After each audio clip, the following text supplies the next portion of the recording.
everyone. So glad to welcome you to the Uwgb Working Title Student and Faculty Reading Series. I'm Dr. Julie Case, and each semester I work with Dr. Chris Williams to put together a reading each to highlight some of the work happening in our creative writing program. We have a lot of awesome readers tonight, and before we get started, I'll give the Uwgb land acknowledgement. We at the University of Wisconsin-Green Bay acknowledge the First Nations people who are the original inhabitants of the region. The Ho-Chunk Nation and the Menominee Nation are the original first people of Wisconsin, and both nations have ancient historical and spiritual connections to the land that our institution now resides upon. Today, Wisconsin is home to 12 First Nations communities, including the Oneida Nation of Wisconsin, Forest County Potawatomi, Ojibwe Nation communities, Stockbridge-Munsee Band of the Mohicans, and the Brothertown Indian Nation. We acknowledge the First Nations people of Wisconsin. Tonight we have 4 readers, and they'll be reading for about 10 to 15 minutes each. Our faculty reader tonight is Professor Tara DaPra, and we'll also be hearing from student readers Shianne Draganowski, Cassidy MacArthur, and JouLee Yang. After all of our readers have finished, we'll have a short question and answer session where you can ask them questions about their work, their influences, their writing practices, or anything like that. We'll open up the Q&A a little bit later on, so if you have a question, please type it in then, and we'll get to them as we can. Should be a super fun night, so let's go ahead and get started. Our first reader is Professor Tara DaPra. Tara DaPra is a lecturer of English and Writing Foundations at UW-Green Bay. While studying at the University of Minnesota, Tara received the Walter H. Judd Fellowship for Research in Ireland and the Gazelle Award for Excellence in Creative Writing Poetry. Her writing has appeared in the Washington Post, Creative Nonfiction, and Inside Higher Ed. She met her husband in a Dublin pub, and they are parents to 2 red-haired boys. Please welcome Professor Tara DaPra.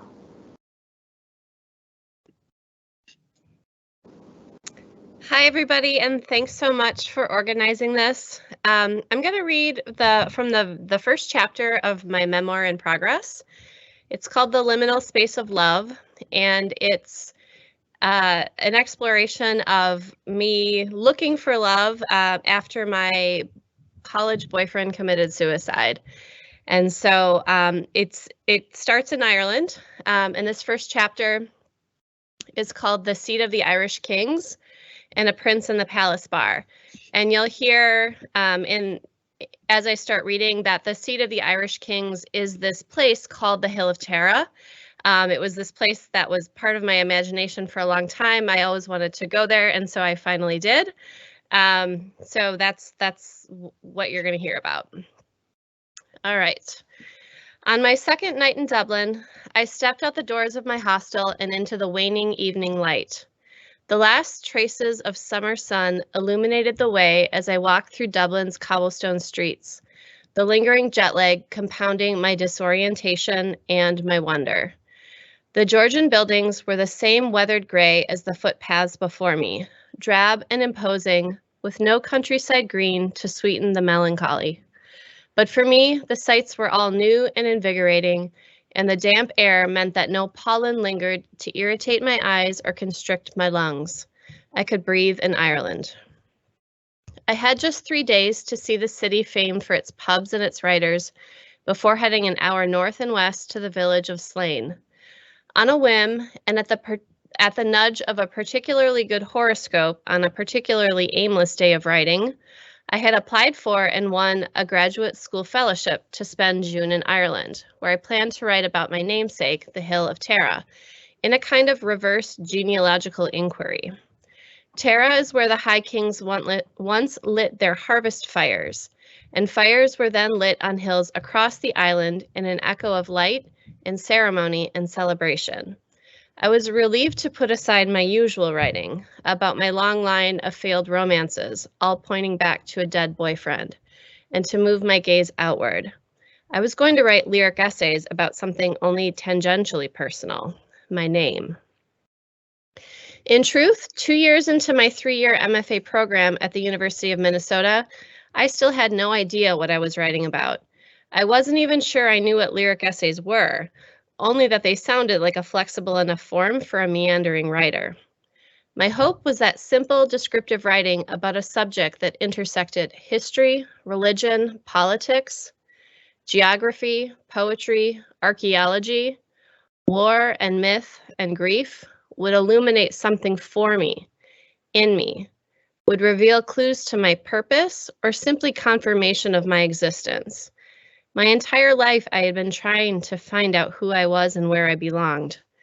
It was a big ask of a place in a country I'd only seen in films, a hill I'd read about only in books. I was also eager to leave behind yet another dead-end relationship. I was 26 years old and I'd been dating half my life. From the high school sweetheart I'd lost my virginity to the frat boys I'd let fuck me in my first drunken year of college, to the intense love and devastating grief I'd experienced with Matthew, the boyfriend who would forever be the yardstick I measured every love against, who had died by suicide 7 years earlier. But even if my attempt to capture the Hill of Tara failed, if I couldn't hold its many parts and order them in new and surprising ways, and let's be honest, I was hoping to unearth a metaphor or two, I'd be no worse off. I would still get to spend June in Ireland, and return home to Minneapolis to assemble any new fragments of story I'd managed to uncover. But until then, I was grateful to leave my old self behind, at least for a few weeks, and to have an adventure. As Bridget Fonda's character says in Singles, time is running out to do something outrageous. Somewhere around 25, outrageous becomes immature. The time was now, my life was waiting. The sun was just setting over the Georgian cityscape, and Irish pubs too were waiting. After consulting my guidebook, I chose the Palace Bar, which Lonely Planet told me was near the office of the Irish Times and popular with journalists. Maybe I'd strike up a conversation, I thought, and I could get an Irish perspective on what this hill was all about. That's why I'd come, to peer into the Irish psyche, to attempt to define something that was growing more complex each day. Depending on whom you believed, Tara was a sheep pasture, a cemetery, an unfulfilled prophecy, a craggy hill, or a roadblock to progress. It was 2007, and the Irish government had plans to run a new highway, not through the hill itself, but within its sightline, to alleviate congestion into Dublin. With a new motorway would inevitably come petrol stations and suburban sprawl, and the tranquility of Tara, the quiet power of its empty green space, would be lost. Disrupting this sacred view was the modern-day equivalent of lighting a forbidden fire, as St. Patrick had done in the 5th century when, on the eve of Beltane, the Celtic festival welcoming the summer season, Patrick lit a paschal fire from atop the nearby hill of Slane, a symbol of the risen Christ. When King Lear summoned Patrick to Tara to answer for his offense, Patrick plucked a clover from the hill to spread the good news. Father, Son, and Holy Ghost. 3 leaves, 1 stem, a symbol of the Trinity, unified in monotheism. Christianity spread for good and for ill. The old traditions centered on the sun and the seasons and the union with the earth goddess began to fade. A new Ireland had begun. Today, to the untrained eye, Tara is a lumpy hill with a nice view. It had become at once the most sacred and the most forgotten place in Ireland. But what did I really know? I was just that little girl who had watched Gone with the Wind too many times, fascinated with a Civil War history I didn't understand because the heroine's childhood home was a plantation her Irish father had named Tara. I was the little girl who then peered into her family's Encyclopedia Britannica, with the gold-etched letters along the spine to discover that Tara was a sacred hill in Ireland, the seat of the ancient Irish kings. I had carried in me these scraps of fiction, of history, of sense of place, of connection. And now I was searching for something, I just didn't know what. I snaked my way through the back streets of Dublin, past the pillared neoclassical customs house, crossed the River Liffey, and, to aid my terrible sense of direction, noted the Tara Street train station at a triangular intersection. I followed George's Quay along the river before turning onto Westmoreland Street, filled with pedestrians and the occasional taxi navigating around them. As I turned right onto Fleet Street, the Palace Bar appeared, its overflowing baskets of impatiens hanging from lampposts and framing its gold-lettered sign. I stepped from the darkening night and through the quarter-sawn oak doors. The pub was only half full, so while the light was dim from hanging globes overhead, it was easy to soak in the Victorian-era mahogany and mirrors, the partitions that divided the bar into sections, the imperial-sized pint glasses filled with frothy stouts and lagers and ales. I spotted a quiet corner to anchor myself to and pulled out a stool from the bar. From there, I could admire the series of architectural bar shelves that held glasses, antique pitchers, and rows of whiskey, one of which was dubbed Writer's Tears. I could also see into the back room where a mishmash of art hung on the walls, impressionist paintings and black and white photographs of Irish writers and artists. Red leather chairs and small bar tables lined the perimeter, and I caught a glimpse of the stunning terrarium-style ceiling with its ornate stained glass. At the bar, there was one empty stool between me and another man, middle-aged, paunch-bellied, engrossed in his pint.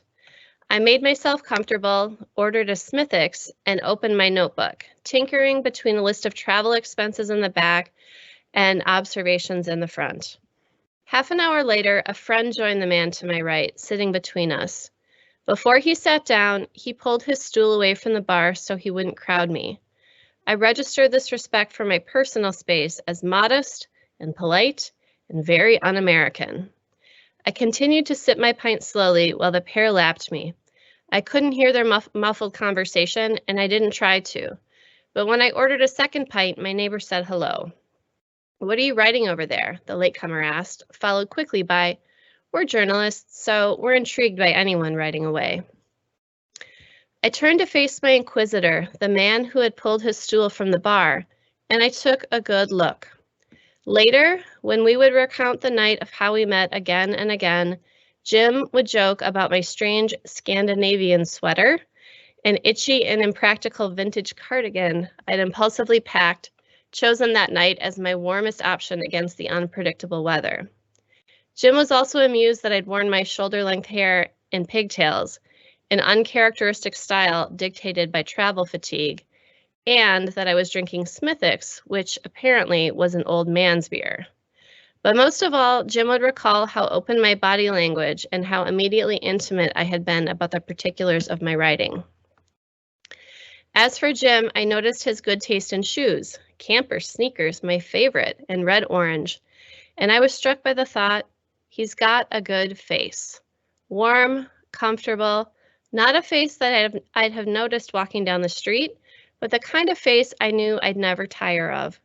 His hair was buzzed closely, his eyebrows unruly, his face a mass of freckles, and he had those lovely smile wrinkles around his eyes.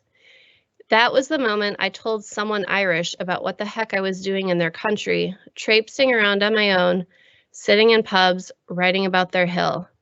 What began as a casual conversation turned into a late night and a very early morning.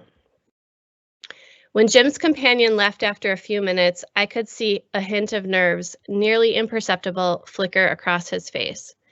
At home, this was the wingman exit, the moment the friend departed because his mate had settled into conversation with the woman he wanted to pick up. I knew this routine well, but I could see that it was not being played out here. "I'm not looking to bother you," Jim said, picking up his nearly empty glass. "I'll just finish my pint and be on my way." But he stayed. He drank his beer more slowly, or maybe I drank mine more quickly, and then we had another. But because it was a Thursday, Irish pubs serve last call at 11 during the week, 12 on weekends. The Palace Bar soon began to clear out. Jim handed me his card, editor, the Tala Echo, along with an offer to show me around the city that weekend. As the lights in the bar were raised, I made my way to the bathroom, disappointed that our parting moment had arrived. But when I returned from the bathroom, Jim had lingered. When we walked into the night air together, he said, "Do you want to go somewhere else? I know this late bar." He had an interview with the Lord Mayor the next morning, he told me, but my jet lag was now cured, so we went to the next place, a trendy bar overcrowded with a younger clientele, where we stood close to one another, and I speculated through the dim light that Jim was a good decade older than I. There was a thrill and a tension in this, but I was drawn to a sense of stability I felt in Jim, perhaps due to the age gap or my travel disorientation or something else I couldn't yet identify. He shuffled through my iPod, complimenting me on the music selection, a gift from Jake, my last boyfriend, the one who'd curated the mix of the dismemberment plan, Andrew Bird, and the Postal Service. You two would love going to shows together, I told Jim with a laugh. Come to Minneapolis to see a show at First Avenue, the club that Prince founded. And the next weeks, I would introduce Jim to Spoon and Kid Dakota and the Hold Steady, and he would give me the Water Boys and Rodrigo y Gabriela, a Mexican duo who played an intoxicating nuevo flamenco, and who got their start, as did Damien Rice and Glenn Hansard and so many other Irish musicians, busking on the streets of Dublin. In all, it became one of those endless nights where time froze. A night that might have felt fated, except that since Matthew had died, I no longer believed in fate. And even though I absolutely wasn't looking for love at that moment, I saw this opening, something that said, keep going. Thank you.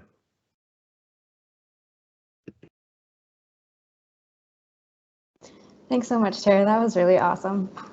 All right, so up next we have creative nonfiction writer Cheyenne Dragonowski. Cheyenne Dragonowski is a senior at Uwgb, about to graduate with a bachelor's in writing and applied arts. She first discovered her love of reading in 7th grade when she picked up Daniel Handler's A Series of Unfortunate Events and James Patterson's Maximum Ride series. By the time she received Best Writer Award of her class her senior year of high school, she admitted writing wasn't a part of her that she could deny. She will be reading a piece she wrote last semester, which was inspired by her first year of college. Please welcome Cheyenne Draganowski.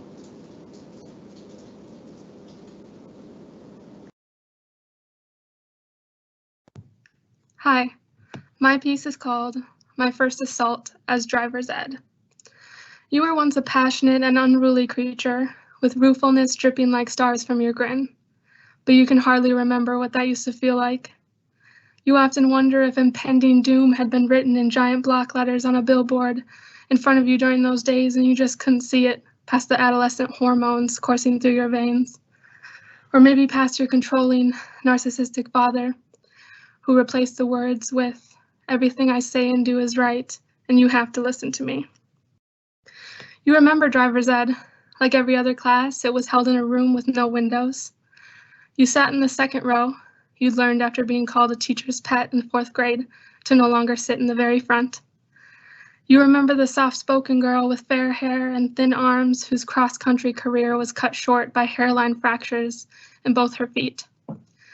You wish you remembered her because you both rode the same bus for 5 years, but you can't, because before that comes that time in health class when your teacher made an announcement that someone in the group suffered from anorexia. The topic was eating disorders, of course, so perhaps the announcement was relevant, but you can't remember it being appropriate, especially since it was obvious that the soft-spoken girl with fair hair was the sufferer.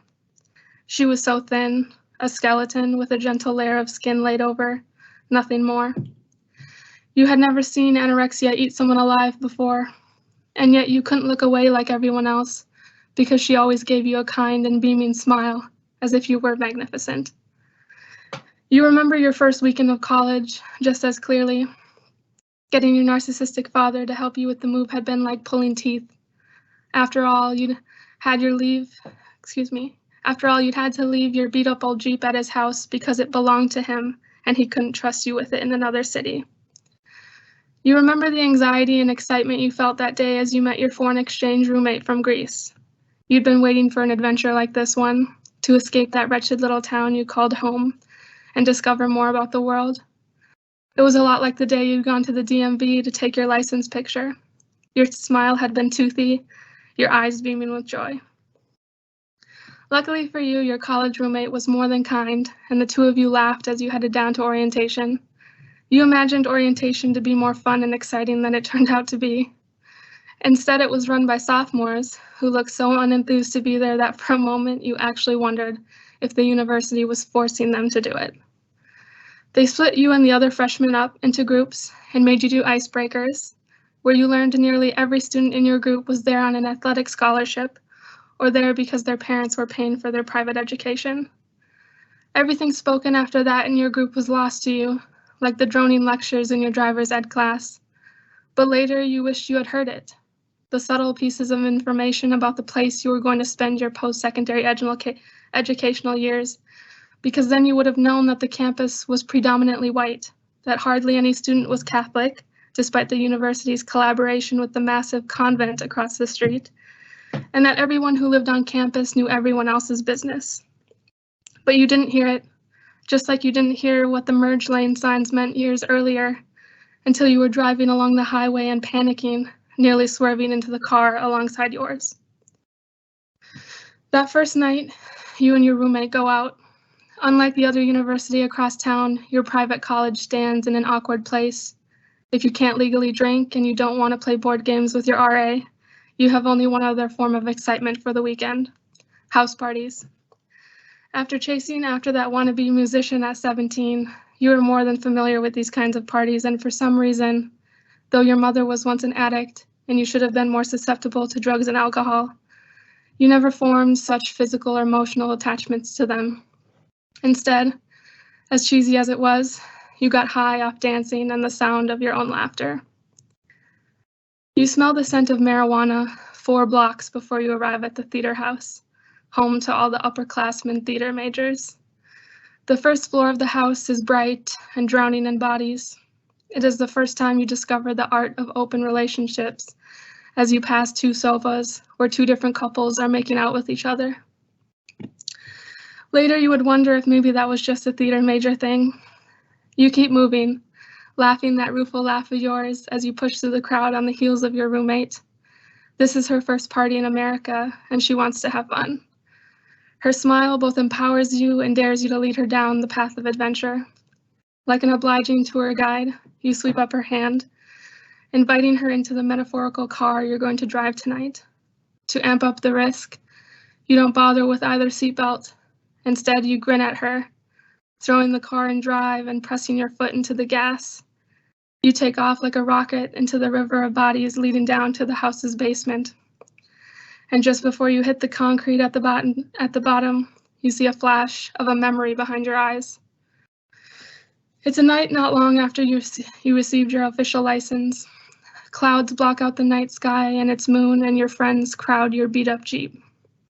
You glance at each of them occasionally as you drive. When they aren't staring at their phones, they're glancing outside, a look of hunger in their eyes. You can tell right away what it means. They're starving to feel alive. Suddenly, there is little hesitation within you as you reach for the manual headlight switch. A soft click resounds and your friend's gazes jerk. You watch carefully as a sliver of fear flashes across their irises, and more intently as it dissipates, giving way to the adrenaline junkie inside each of them.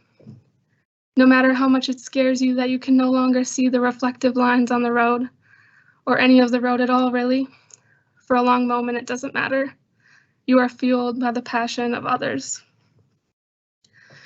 It is just the same for you as your boots clap against the basement floor, your roommate's hand still in yours. You drift into clouds of smoke and shadows and flashes of strobing lights. There are so many bodies you can hardly see or move. However, you do catch sight of a DJ on one side of the room and a beer pong tournament happening on the other. You find a spot somewhere in between where you and your roommate proceed to dance for an eternity, shrieking and giggling together, all the while watched like hawks by the freshman boys who are too afraid to ask you to dance. Something about the look in their eyes makes you uncomfortable, but your roommate hasn't noticed, and so all you can do is nudge your roommate's body further from the flock. That's when it happens, when you bump into the guy with olive skin and emerald green eyes. There is something immediately alluring about him, though you can't quite place what it is. Before you know it, you are in his arms. First you are dancing, and then you are grinding, and his hot breath is against your ear. For some reason, you are reminded of that lecture in driver's ed, which warned against driving faster than 45 miles per hour in rainfall. Those who didn't comply by that rule would be driving, and then sliding, and then violently harpooning their way off the road. But you'd done it before, hadn't you? You'd gone just a little too fast in heavy rainfall, just to affirm the validity of the rule. You'd slid a little, of course, but there'd been no harpooning, no crashing, no dying. Maybe such unbelievably terrible things couldn't happen to you. For a time, your environment falls away from you. You don't know how much time passes in your little corner of the world. However, eventually you get a tap on the shoulder. It's your roommate. She's leaving with a group of freshmen. Over the blaring music, you shout into the olive-skinned guy's ear. The two of you exchange numbers, and though he expresses his urge for you to stay, you disappear into the crowd. On the walk back, you are pursued by one of the freshman guys who has a charming yet creepy aura about him. He'd been one of the Hawkeyes watching you back in the basement. He comments on the sultry way you'd been dancing with the olive-skinned guy, and notes how he himself had wanted to dance with you in that way as well. You are at first flattered, and though you don't mean to sound flirtatious, you tell him he should have asked you then. He stays close to you for the rest of the walk back, and though when you reach your dorm you think the night is over, you find that this charming, creepy guy has followed you into your room and in your dorm room. At first he pretends to be intrigued by your roommate, there to giggle drunkenly with her, but you are suddenly uncomfortable because not only is your roommate far too intoxicated to do anything else but sleep, but you want to sleep too, to lay down, soak in the day's events, and prepare yourself for your first college semester. Thankfully, with a little coaxing, you are able to get him out into the hall and a few doors down where his dorm is. He needs help with the door though, so you find yourself opening it and stepping inside. Suddenly, the door shuts heavily behind you and his mouth is on yours. Startled, you push him away, giggling it off. What the hell was that?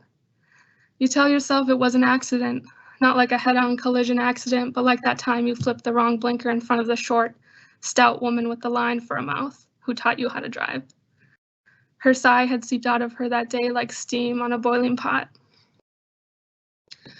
In the dorm room, you shuffle a little bit, heading for the door, hoping he'll understand not to follow you.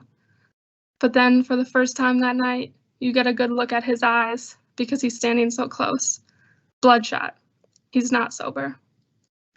Suddenly, he's pushing you back against the closet, his erection piercing against his jeans. You push your hands against his chest, urging more sternly for him to stop this, to head to bed. With a little more coaxing, he finally goes over to his bunk, but before you can back away, he tries to pull you to him, hard. You resist, becoming aware of the nakedness you suddenly feel, though your sweater and jeans still cling to you. Everyone in the dorm is either gone or sleeping, you realize. You are all alone. It's as if you are pulled over on a highway in the middle of the night because one of your tires has popped. You don't know how to change a tire, and there is not a soul in sight nor a sound in the air. Panicking, you take your phone out of your pocket, texting the olive-skinned guy you met at the theater house. You discover he has since gone back to his apartment on campus, but could come to your dorm to walk you over if you wanted. You tell him you don't know, that you're dealing with something. Why are you talking to him again? You raise your gaze and see the freshman lounging on the edge of the bed, the horniness in his hawk eyes bulging forth, along with the subsequent erection in his groin. Suddenly, you are a little lamb backed into a corner by a wolf who has hot saliva dripping from his jaws. You tell the freshman you need to go help a friend, that no matter what, you'll have to go. There's a look that passes over his face then. In that moment, you thought it was disappointment or jealousy, maybe both. Years later, you come to recognize it as narcissism and manipulation. Is it that guy from the party, he says? Not quite a question. Possessiveness. In a moment of panic, you blurt yes. Before you know it, you are in the hallway, letting out a breath you didn't know you'd been holding. You head downstairs to meet the olive-skinned guy. He's lounging in one of the union's armchairs, staring down at his phone. There is no one around. As you approach him, you wonder what you're doing, why you are going to him. Is it because you are shaken? Is it because you need a friend, an emotional connection, which you've already been starving for the past several years? Perhaps it's because between those two things, denial hangs over you like a dense fog. More than anything, you want to keep feeling invincible. As you draw near to the olive-skinned guy, he glances up, smiling at you. Before you know it, you're walking with him across campus. There's not a single sound in the air as you float through the dark. In the moment, you tell yourself it's peaceful. However, looking back, you wonder if it was an ominous foreshadowing of what was about to occur. At his apartment, he gives you a half-assed tour of the unit, and you discover his roommate isn't home. Though you've never met the roommate, his absence makes you feel strange, but you can't quite place the feeling. Perhaps it's like when a car finally passes on that dark highway, only to reveal a single person inside. Sure, they may be able to help you with your busted tire, maybe not. What's important is that it's just you and them, alone in the world. Your tour guide suddenly pulls you into his bedroom. An intoxicating and suffocating scent hangs in the air, like something just a bit too musky. As you inhale, your brain is dwelling on what occurred in the freshman's dorm room. It isn't finished dwelling when the olive-skinned guy puts his mouth against yours. The experience is different as compared to what happened in the dorm, and for some reason, that confuses you. When it comes to driving, the rules are clear. There's good driving and bad driving, and those two ends of one spectrum are discerned by rigid laws. No speeding, no drunk driving, always use your blinker to signal, always wear your seatbelt. However, sexual encounters have no rules. At least, they don't when the olive-skinned guy lays you on his bed. Up to this point, education has only taught you about the birds and bees and implied that, like driving laws, sexual consent is also black and white, reduced to yes and no. This makes sense to you. Both parties involved need to say yes and express willingness. However, all your previous sexual encounters don't follow these guidelines. In fact, most of your friends' past sexual encounters don't even follow these guidelines. And so you are frozen in confusion and shock when the olive-skinned guy pushes you back on the bed and pulls down your shorts and underwear. You imagine suddenly that you are in a car approaching a red light. You realize too late that your brakes aren't working, and now all you can do is swerve and crash or push onward, hoping you'll survive. Have you ever been with a black guy before? He asks. Something about the question makes you uncomfortable. Perhaps it's because up until now, you remained naive to the great social divides of humanity. All through high school, your friend group consisted only of the marginalized students in your class. You couldn't help it. When you encountered these friends, you didn't see their sexuality or skin color first. You saw their unique names, their personalities. Above all, the way they treated you with kindness. It was the only thing that mattered. And though your only sexual encounters back then had been with white males, you were certain not everyone kissed the same, touched the same, and desired in the same way. Yet this olive-skinned guy hung over you now, asking a question, which sounded a lot like an assumption, which implied sexual experiences with black guys were different than white guys, and superior in some way, and ultimately a collective experience. You shake your head. No. I'm happy to be your first, he says. Happy? No, that's not happiness on his face, you're certain. And yet, though your brain and body know exactly what that look on his face is, you have no way to define them, no way to understand their violent nature. Narcissism, pridefulness. Everything progresses quickly after that. Suddenly, your genitals are exposed, and his tongue is between your legs. You're starting to swerve, tapping the brakes, hoping they'll start to work again.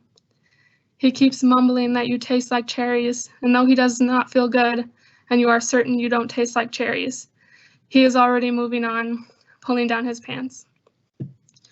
You're sweating, chest tight with panic. You try to remember everything you learned about what to do in emergencies in driver's ed, but for some reason, the words have escaped you. He pushes your legs with his hands so that your knees are touching your chest. None of it feels good, even as he penetrates your lady parts. He begins to mumble things like, "You feel so good and you're so tight," but never looks at you. As you have no idea how to react, no idea how to process what is happening, you stay frozen and silent. He has to be done soon, right? Your body goes rigid and stiff as you brace yourself for impact.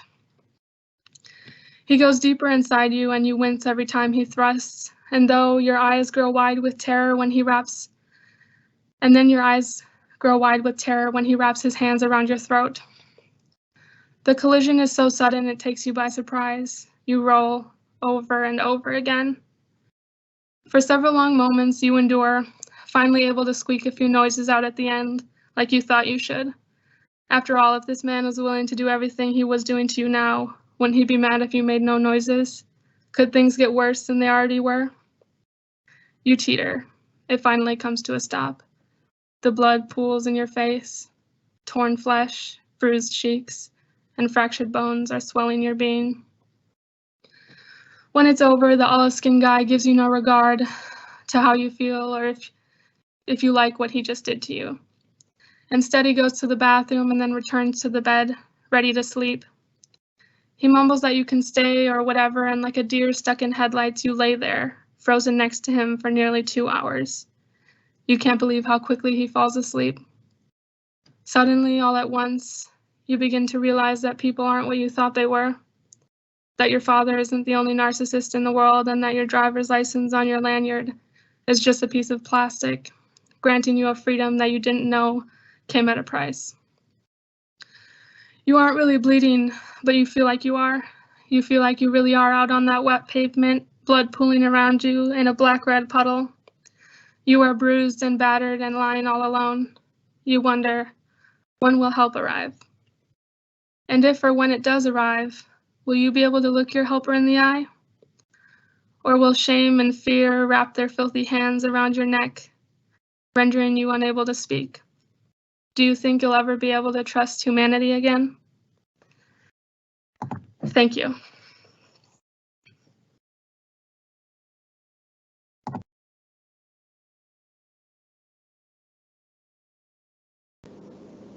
Thanks so much, Cheyenne. That was really powerful. Before we get to our next reader, I just want to remind everyone that we have a Q&A session at the end of the event where we'll be taking questions from the audience. I think the Q&A is open now, so if you click that and you want to enter some questions for our readers, please feel free to do that. We have 2 more readers, and so you have plenty of time. All right, so up next we have poet Cassidy MacArthur. Cassidy MacArthur is a senior year writing and applied arts major that is passionate about game design, poetry, and theater. Please welcome Cassidy MacArthur.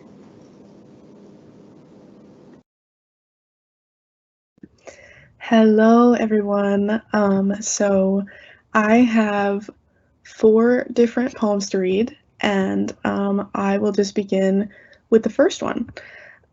This is I Am a Long Swill of Midwestern Summer.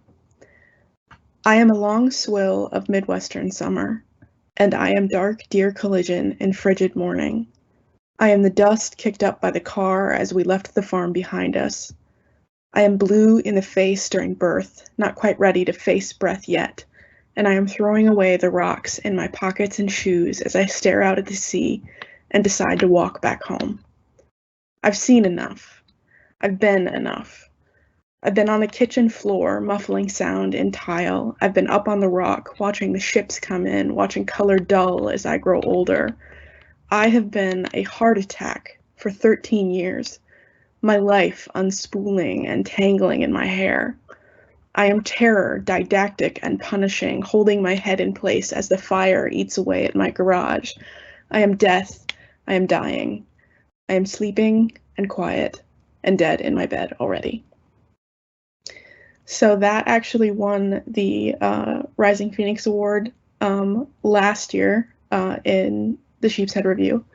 And I just wanted to warn everyone that that one definitely mentions death, but the rest also kind of delve a little more deeply into the topic of death. So I just wanted to give that little warning.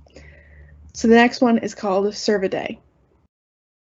I watch quiet mice grow warm with panic, streaking past the carpet, and I lift the cats away. A rusting voice says to let them die, but I remember what it is like to be a mouse.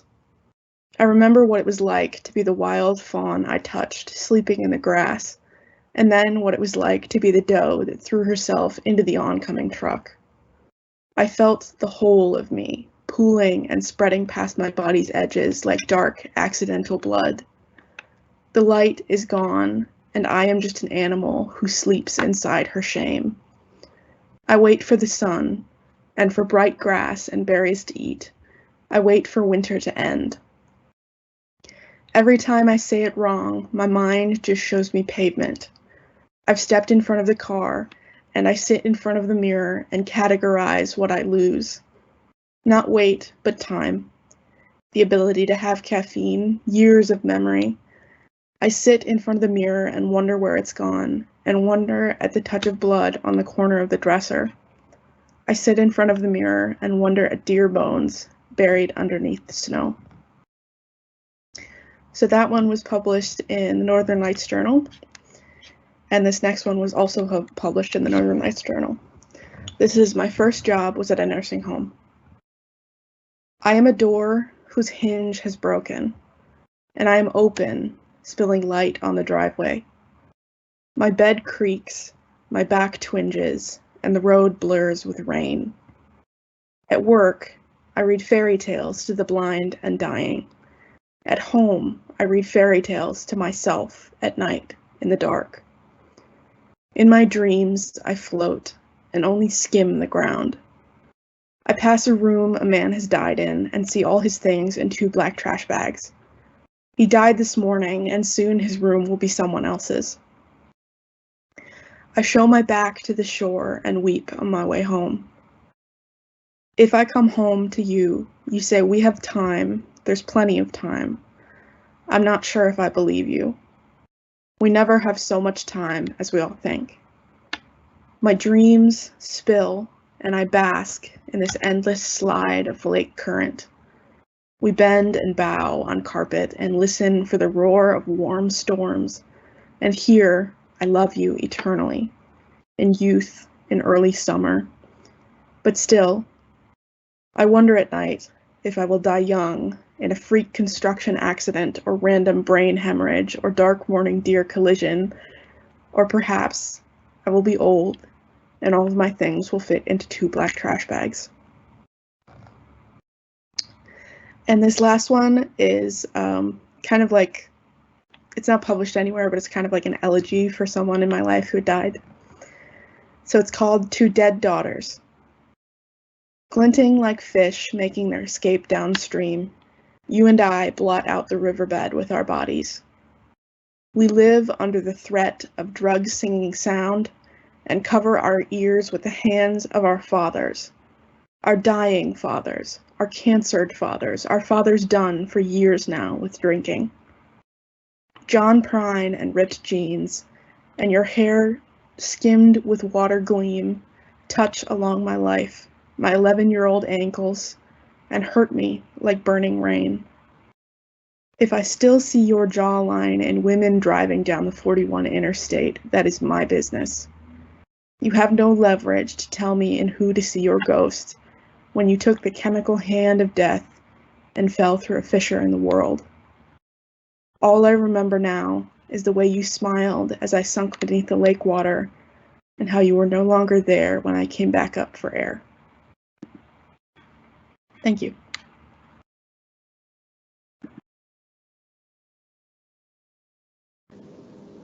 Thanks so much, Cass. Those were really great. All right, so our final reader of the evening is fiction writer JouLee Yang. JouLee Yang, whose pronouns are she, her, is currently a senior at the University of Wisconsin, Green Bay, studying history and English with an emphasis in creative writing.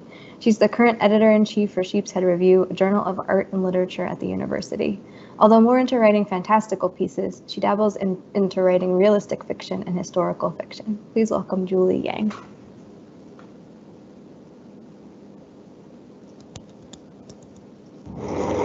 Hello. So the piece that I will be sharing today is "Even in Death We Remain." Henry's hands are rugged, calluses covering every inch of skin. Straight, thin cuts scarred over time litter his hands, some on his fingers, others on his palms. His fingernails are trimmed down, but dirt and dust caught underneath mar the pink skin. With a heaving sigh, Henry leans back from his desk and sinks into his chair, rolling his shoulders and straightening his spine.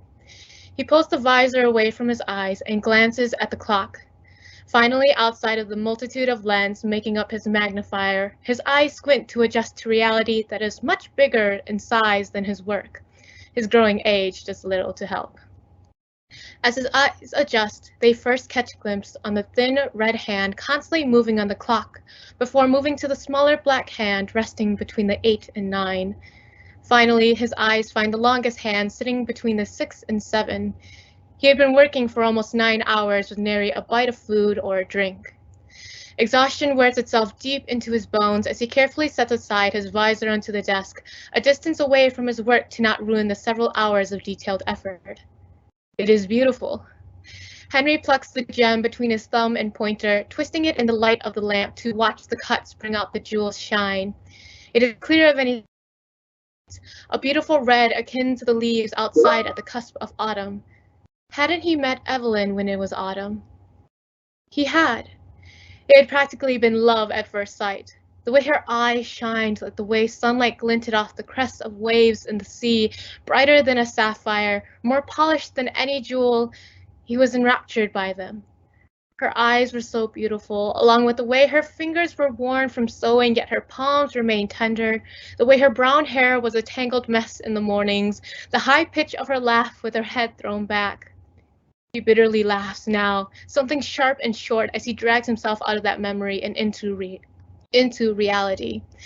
Henry knows the beauty of smaller things. A large boulder cut into pieces could reveal the smallest gem that would outdo diamonds, could be clearer and glitter with cuts more magnificently than any jewel on the market.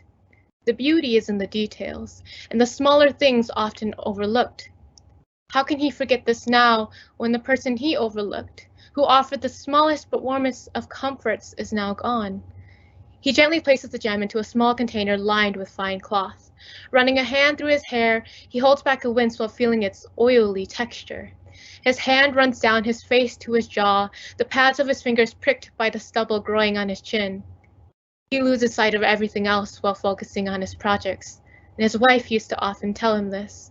With the long hours and detailing of his profession, he often became lost in the splendor of jewels and forgot about himself. Usually, she would have visited the workshop, a gentle knock on the door and a call about dinner.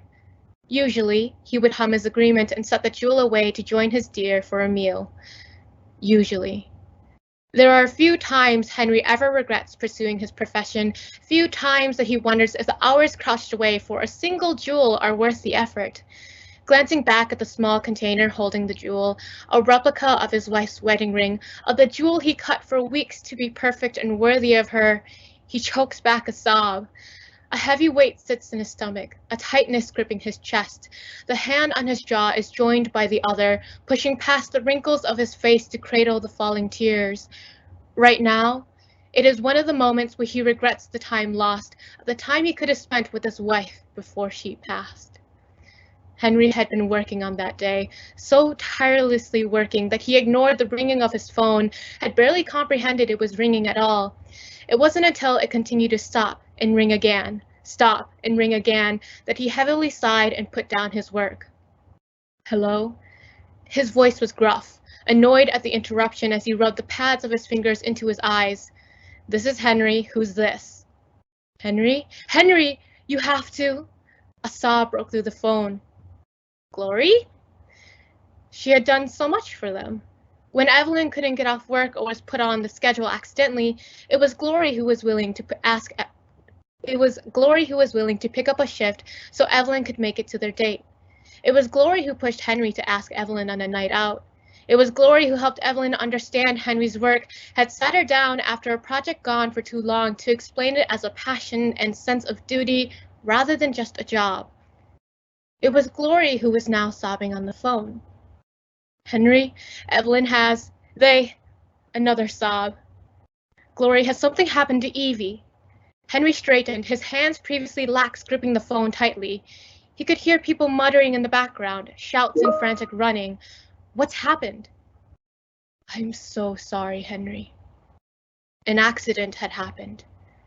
And Henry couldn't process it, didn't want to see her cold and still, her warm glittering eyes dull and unseeing. He couldn't. And so he asked Glory to take up what should have been his mantle to take care of her. And Henry? Henry drowned in his sorrow.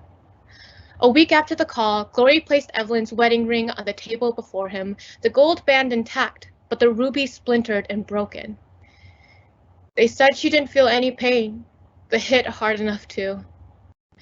She wouldn't even have realized what happened. Glory was calmer then, but not any less solemn. The rims of her eyes were red, her voice dry and quiet.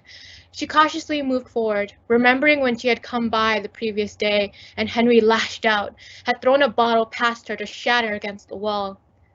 Seeing no reaction, she grabbed the half-filled bottle from Henry's hand and set it down at the coffee table to her left, far out of his reach. And Henry led her, hand reaching out instead to swallow the ring. He held it in his palm, still and unseeing. Nothing?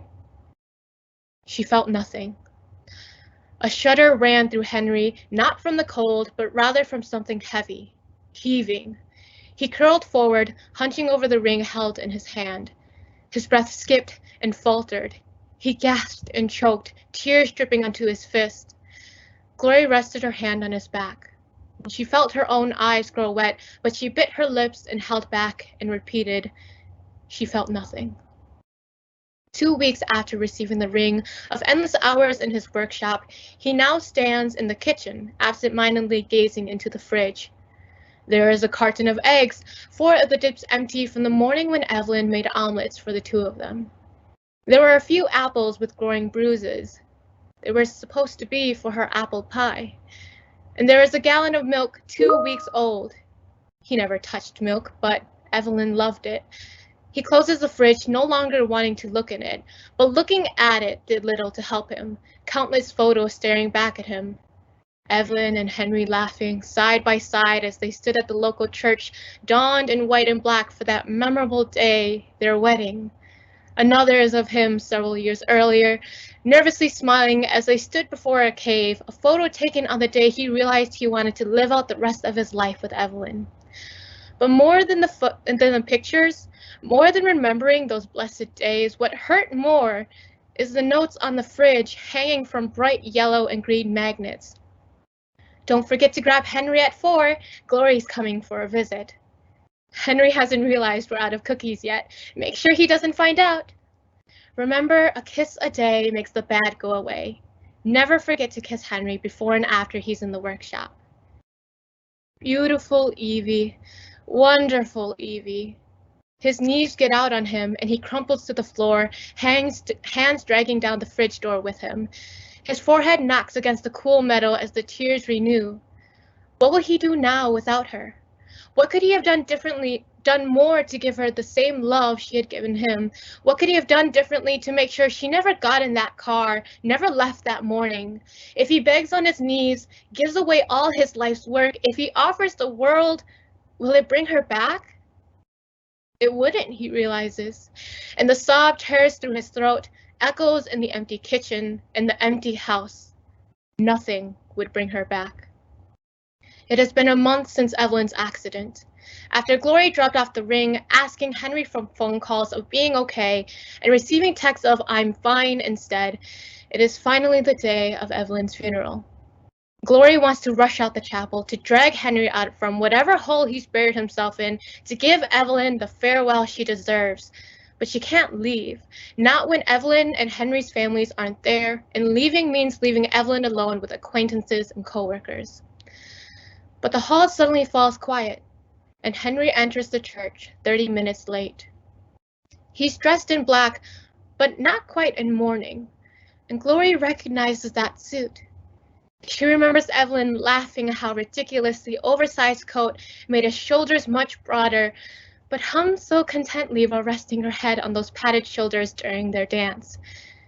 It's Henry's wedding suit, the suit he wore as she watched him marry her sister in all but blood. Henry comes to stand beside her, and Glory steps back, letting him see his wife for the first time in a month. And she withholds her gasp, her hands flying to her mouth to stop the intake of air from turning into a sob as she watches the tears spill down Henry's cheeks. He gently grabs a hold of Evelyn's hand and he murmurs, "Dearest Evie, my Evie, my vow to you was not stay till death do we part, but even in death we remain." He reaches into the pocket of his coat and pulls out a ring. The ring. Glory knows what's engraved on it. knows as she stood beside Henry to buy that very band to give Evelyn the best proposal. Promise. One word, but with so much filled in it. Henry had always kept his promises. Glory's chest heaves, laughter from joy, grief, exhaustion, filling her lungs, even as she knows that this is it. This is Henry's goodbye. Henry slides the band onto Evelyn's left ring finger, restoring it to the place it belongs. He presses a light kiss on the red jewel, lingering for a moment before setting her hand down. And he slowly brings his own left hand to his lips, presses a kiss to his copy of the gleaming ruby on a golden band. I love you then and love you now. Even if this is where we are forced apart, know we are tied forevermore, that sorrow will forever linger in my heart. Even in death we remain and will never part. Thank you.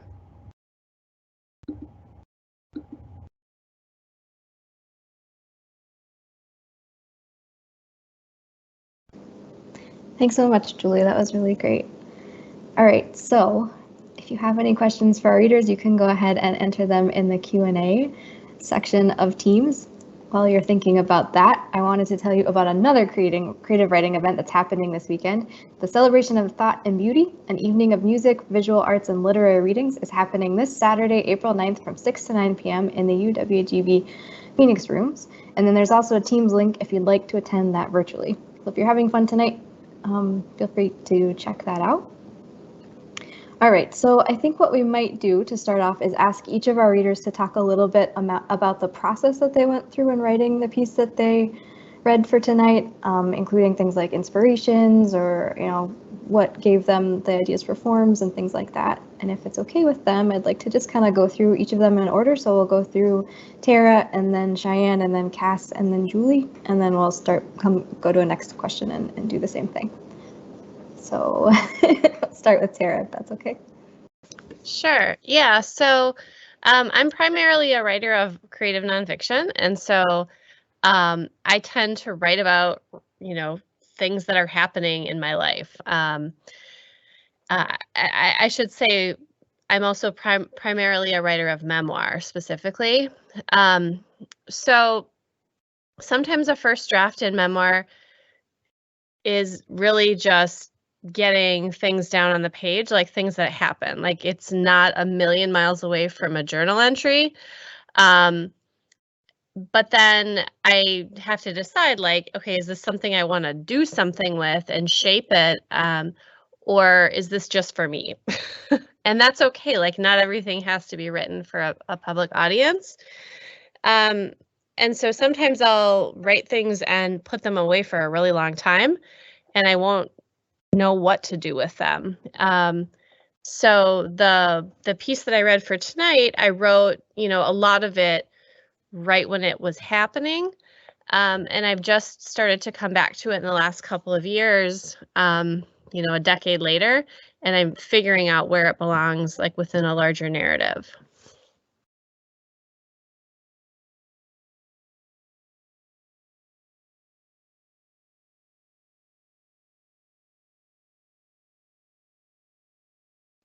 Okay, so I really think that when it comes to my process, a lot of it is done at like 2 a.m.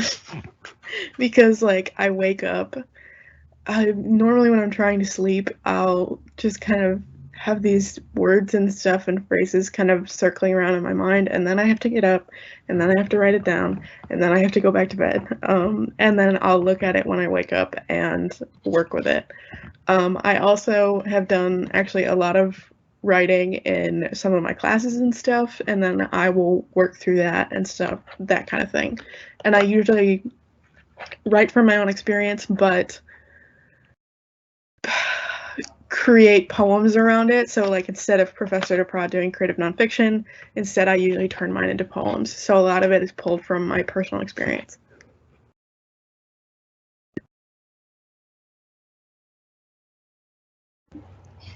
So for me, I end up getting a lot of my inspiration from stories from music.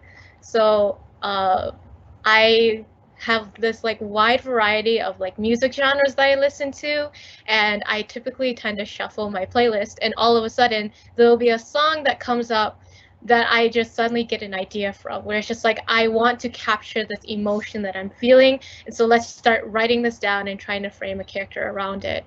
For this particular piece that I shared tonight, I didn't get this from any kind of song. I got this because I was in one of Professor Case's classes, and a prompt there was to try focusing on a character and really showing off a profession. And I decided to choose something that I had totally no clue what it was about, of a jewel cutter. And I ended up becoming enraptured with this character that I couldn't really relate myself to, but I wanted to try finding that connection that I could as a writer. So that's how I ended up writing this piece.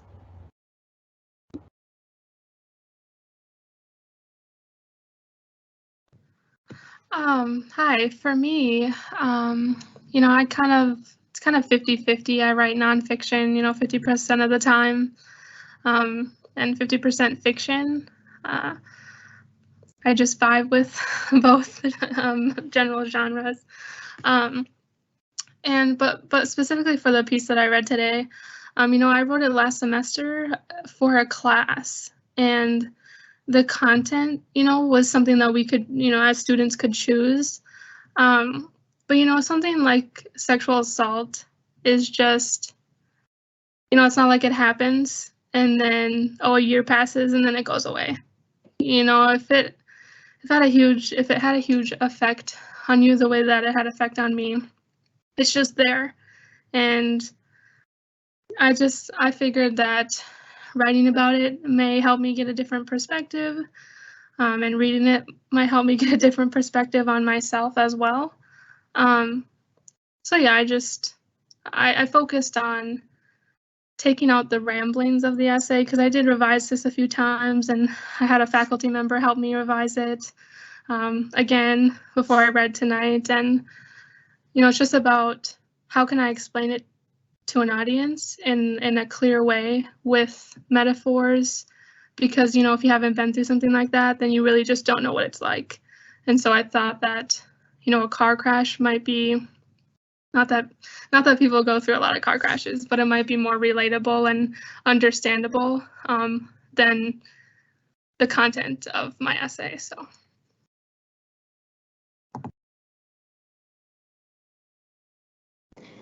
Thanks, everyone. Those are really interesting answers. So this next question comes from Dr. Williams, who is wondering, for those of you that work across genre, how do you know which genre is right for which story or which piece? So in other words, what pushes a piece toward nonfiction instead of fiction, or toward poetry or to some other genre, or vice versa? So I think everyone's going to comment on this. I'm not sure.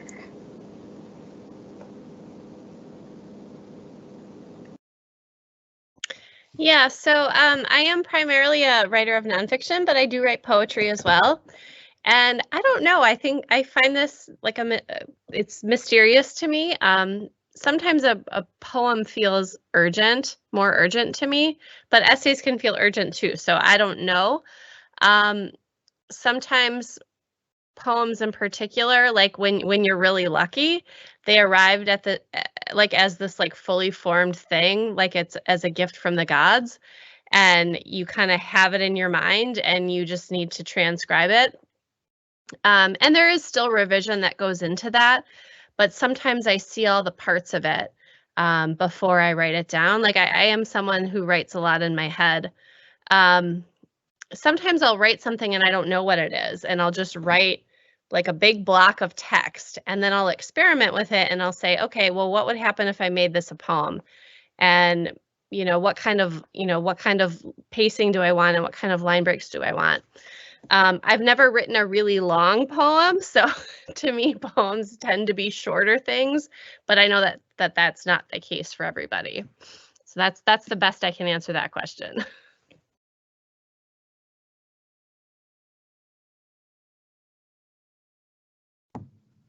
You know, I had mentioned that, you know, I usually either write nonfiction or fiction, but as it relates to, you know, what we're asking here, you know, the essay I wrote today, you know, was nonfiction for sure, but, you know, I've written fiction pieces that have characters in it who have experienced some sort of sexual assault.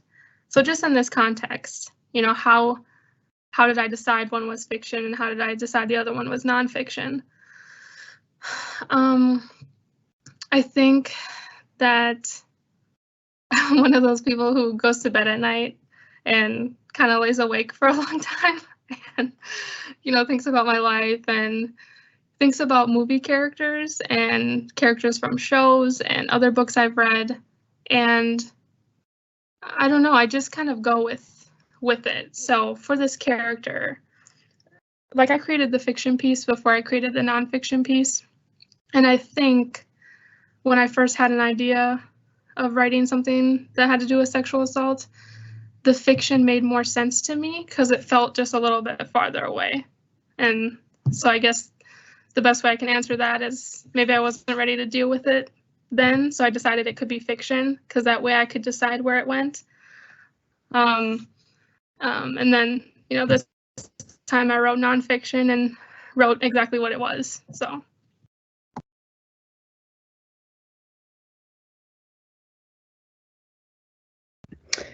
I think that for me, it can be kind of a wild card when it comes to what I want to write about.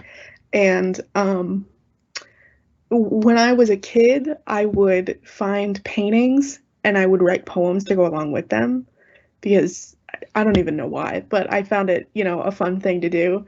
And sometimes I still do that and I just kind of, you know, flip things around, that kind of thing. But I also, something that really pops into my head was this one time I had a piece that I did not know what it was, like Professor DaPra said, because I just sat down and I think I'd listened to a Sufjan Stevens song, and for some reason it just clicked a switch in my head and I wrote an entire single-spaced long poem, like page-long poem, without stopping. And the entire poem was just about being 13 and sitting in the back of your parents' car and trying to make sure no one sees that you're crying. And it's like, I kind of sat with it for a little while after I was done, and I was like, is this creative nonfiction, or is this fiction, or is this a poem? And I kind of decided on poem, but I still don't know. And I really think that it could be any one of the three, depending on how I were to refine it. But I still have my very first draft sitting in my Google Docs, so it's like, sometimes it can be all of those things at once.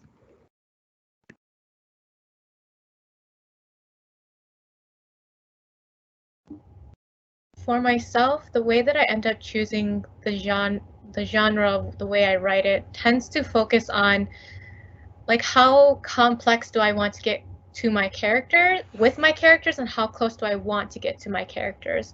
So with nonfiction, of course, that character becomes me, a past version of myself. So it's hard to get that barrier between it and really express it enough, especially with how complex life gets.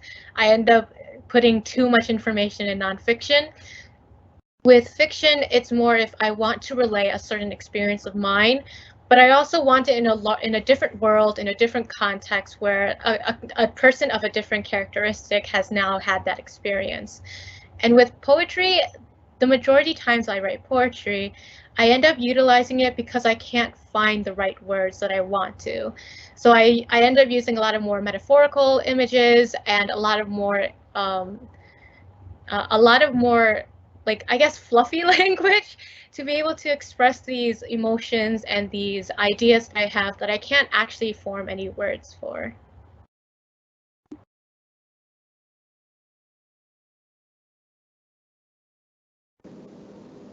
All right, so I think up next we have a question from the audience. Give me just 1 second to navigate to it. So this question is, how do you personally create that distinction between fiction and creative nonfiction? Do you ever find yourself crossing a genre boundary? And I think we can extend that to other genres too if people have things they want to weigh in on. And I think Tara wanted to speak about this, so maybe we can go ahead and start with her. Yeah, so I mean, this is an easy question for me to answer because I really never write fiction. And I think that the boundary is very clear. If you make anything up, it becomes fiction. So even if 90% of what you've written is true and 10% is not, it's fiction. And writers do this all the time. They write, they write things based on their real life. And then maybe sometimes they change a little bit, or they, I always encourage students to like take a weird left turn somewhere and like let the story become something that's not true. But when you write nonfiction, you have this like non-negotiable commitment to the truth. You can't make anything up. And that's always been the lane that I drive in. Fiction has always felt really mysterious to me. So maybe I need to take one of Dr. Meacham's classes sometime so I can learn to expand my repertoire a little bit.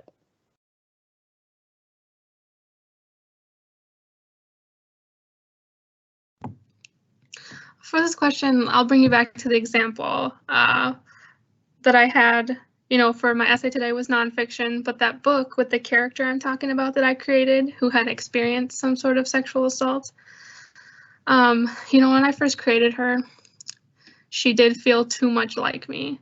So I think that this question applies to that because, how did I decide that, how did I get a solid boundary between her and then creative nonfiction?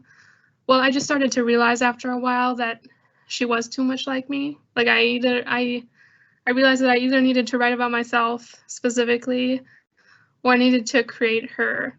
Like I needed to explore her character further. So I did that. So now she's different than me. But I think it takes you just have to evaluate what it is you're writing, what is the purpose of it, and what do you want to do with it? I know that that's more questions than answers, but that's what I've got for you.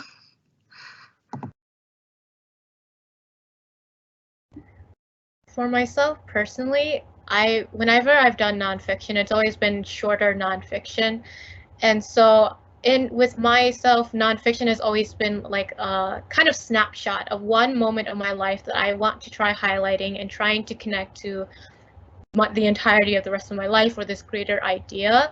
Whereas with fiction, I tend to actually want to develop a world and different characters and have them go through one specific conflict that doesn't necessarily need a highlighted moment, but rather explores around this conflict and tries to solve it. So I guess in that way, nonfiction for me ends up becoming more of a like temporary kind of place where I exist there for only some time before I end up moving towards fiction, where that tends to have like a more long-lasting kind of world and timeline in my head.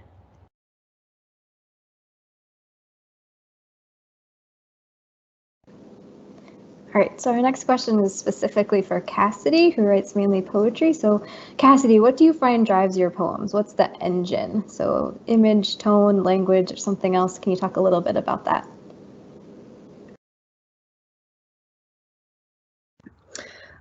Yeah, so I think that what mainly drives my poems, I think there's a lot of like imagery in there that I like to capitalize on. And sometimes when I'm writing a poem, I'll try and kind of dig into one moment and then build off of it. But on that, I really think that so much of my poetry is driven by memory, and how it sort of folds over on itself and kind of blurs, especially with time. And I think that through that memory, I'm also writing a lot about death. And when I'm writing about death, I'm really just writing about love, and how that manifests through memory and how it can change over time. And I think that it's just like, it's a really great outlet for me, but it's also something that I can just like explore my experiences through.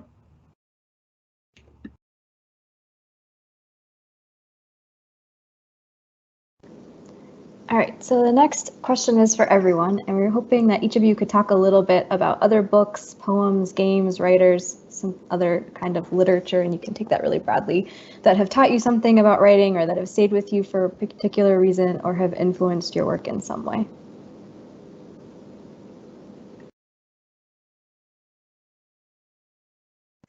Oh man, this is a hard question because, I could talk all day about all the cool things other writers are doing. I think when I think right now about a favorite book. I go back to a book I read a few years ago by Maggie O'Farrell. She wrote Hamnet, which was a big literary fiction book that came out, a novel, a couple years, maybe about a year ago. But a couple years before that, she wrote a memoir called I Am, and I think the subtitle was 17 Brushes with Death. And what I love about this book, it's memoir, but she tells the story in these 17 different like little chapters, and it's not chronological. So she had to think really intentionally about how to tell the story in a different way. And you kind of wonder, like, how could anyone have 17 brushes with death? But I mean, and some of them are like really dramatic. Like there was a guy who, was found out to be like a serial killer who kind of stalked her one day. And so she starts with that, like this really big, heavy hitting opener piece. And then she goes into these quieter pieces about, how she almost drowned as a kid one time. And the stories have so much drama, but she tells them with so much restraint. And that's the thing I'm always trying to find as a writer. Like, how can I create more distance and more restraint and more control in my voice as a narrator, even as I write about these things that are painful and dramatic and like highly emotional. So I admire her so much for that.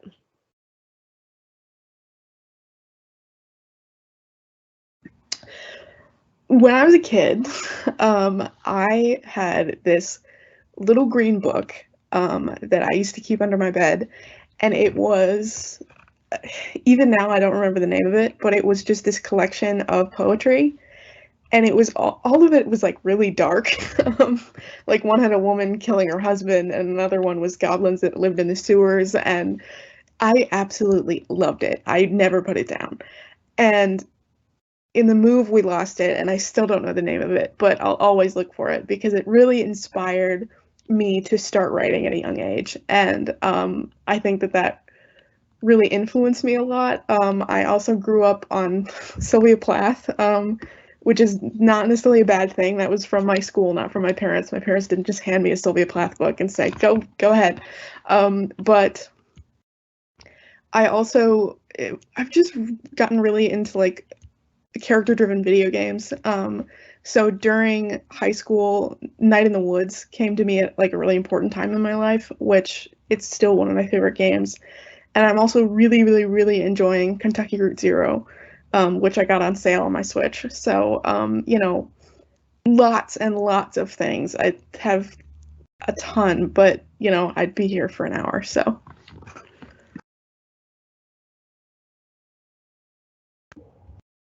For me, I think as a child, I absolutely hated reading and writing. I hated school in general. Like, I absolutely abhorred going to school. The only reason why I went was to hang out with my friends.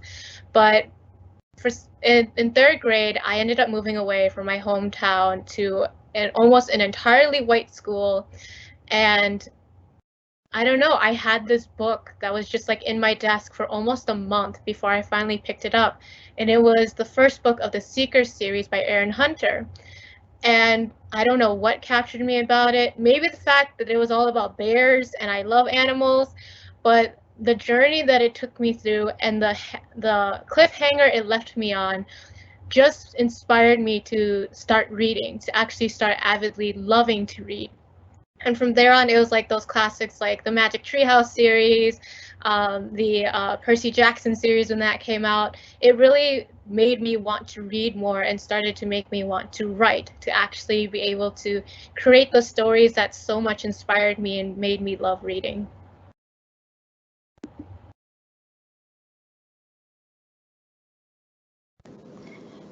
All right, so we have time for maybe 2 more questions. And the next one we wanted to ask was hoping that our readers could walk us through the revision process. If you could talk a little bit about how you revise and what process you follow and how that works for you. Okay, I love this question because I'm deep in revision right now. So just to maybe to provide a little bit of encouragement or to show how low the bar can be. I've been working on the same book for like 20 years. It's kind of embarrassing at this point. I'm getting really sick of it. But for a really long time, I didn't know what to do with it. Like I wrote a bunch of stuff and I knew it was a big hot mess and I didn't have the structure and I didn't know where to end the story. And I finally kind of figured that some of that out in the last couple of years. And so figuring out the structure was huge for me. And the way I did that was I wrote chapter summaries of everything. And then I had a really awesome group of writers help me figure out where to start. Like, where's the tension? You know, how do I pull the readers through this story? And now that I've done that, like, it's really fun to work on the project again. And so I had these chapter summaries, and then I took the chapter summaries and I made them even smaller. And then I started doing all these like cool charts of everything to try to, you know, analyze it like further and further and further. And so that's what I'm doing. And the other thing that I'm trying to do, and I'm doing it less well this year than I have the last couple of years, is I try to work on it like a little bit every day. Because again, as a writer, like sometimes I get kind of overwhelmed and I think, well, if I don't have 10 hours, I'm not going to do anything. And that's just dumb because you'll never get any work done if you do that. So I try to take like, even if it's just a half an hour or 45 minutes, and I tend to do it first thing in the morning when I have nothing else that's taken over my brain yet. So that's my advice on revision.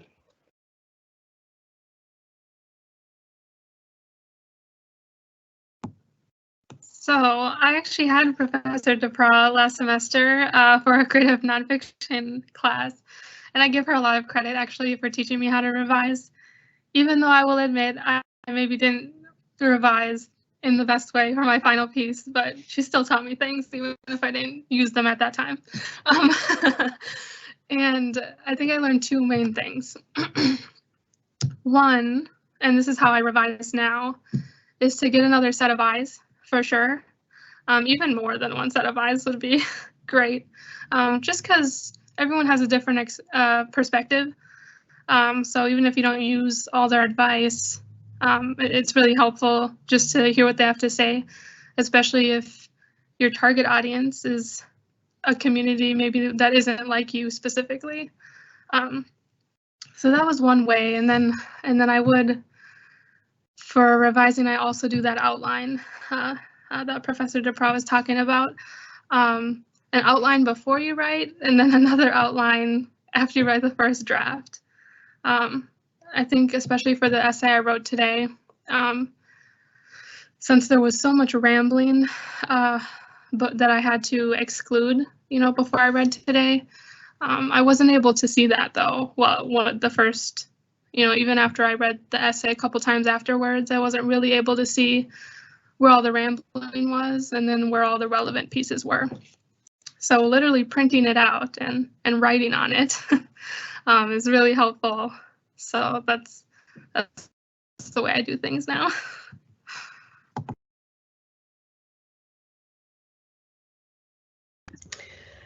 Yeah, so I definitely do another set of eyes, just like Cheyenne does. But also, I do this the same way that I do any of my visual arts pieces. I just go away for a while. I just have to put it down, probably wait until the next morning, and then look at it again. Because if I've been staring at it for too long, then I don't even know what I'm looking at anymore. And that's especially my visual arts pieces, but also for the syntax of words, I'll read it out loud. Which will give me a little bit of a kind of leg into how it sounds and not just how it looks or sounds in my head. And I also just get another pair of eyes.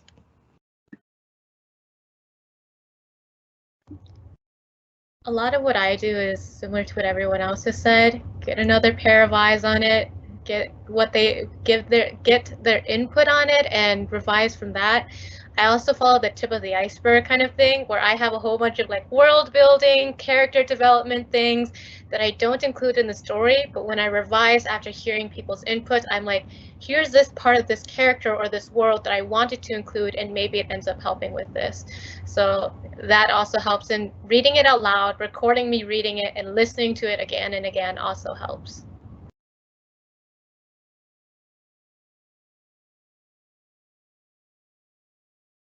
All right, so we are about out of time, but we just wanted to finish up by asking our readers to share one quick piece of advice for new writers or for other writers or any people that might be listening out there that could use some words of wisdom from you.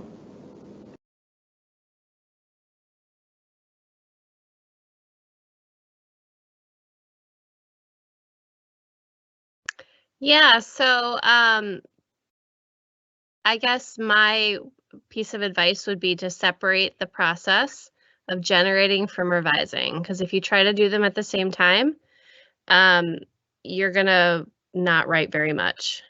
So let yourself generate, and let yourself generate poorly, and then give yourself permission to do the revision work at a different time.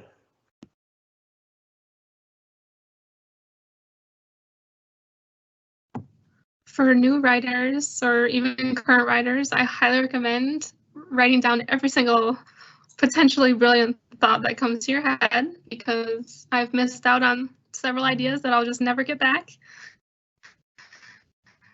And it'll save you a lot of time from crying in the shower. So.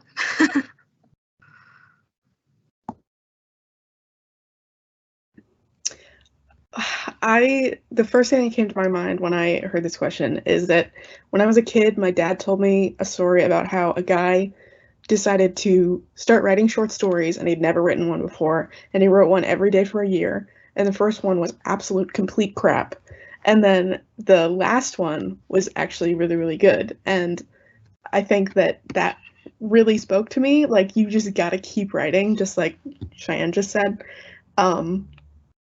Just practice, even if it's crap. A lot of it's gonna be crap, but that's okay. You'll get little nuggets of gold in there. So I really recommend just keep writing.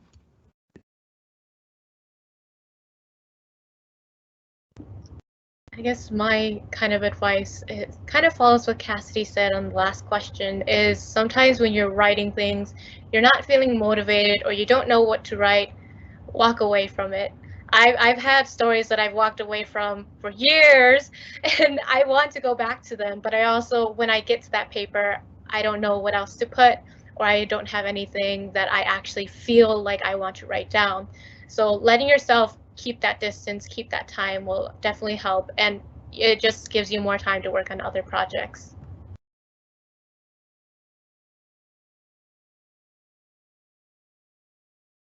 Thanks so much, all of you, for those really thoughtful answers. I just want to conclude by thanking tonight's readers, Tara DaPra, Shianne Draganowski, Cassidy MacArthur, and JouLee Yang. Your work was lovely, and we really appreciate your willingness to share it with the public audience. I always love these events. It's so cool to get to talk to you all about writing. I want to thank my colleague Chris Williams for orchestrating the tech and making sure that everything runs smoothly behind the scenes. And thank you finally to our audience for spending the evening with us and asking us such thoughtful questions. Working Title will happen again next semester, and if you're interested in reading with us, please reach out to me or Dr. Williams and let us know. We're always looking for new readers. Thanks all of you for spending the evening with us, and we'll see you next semester.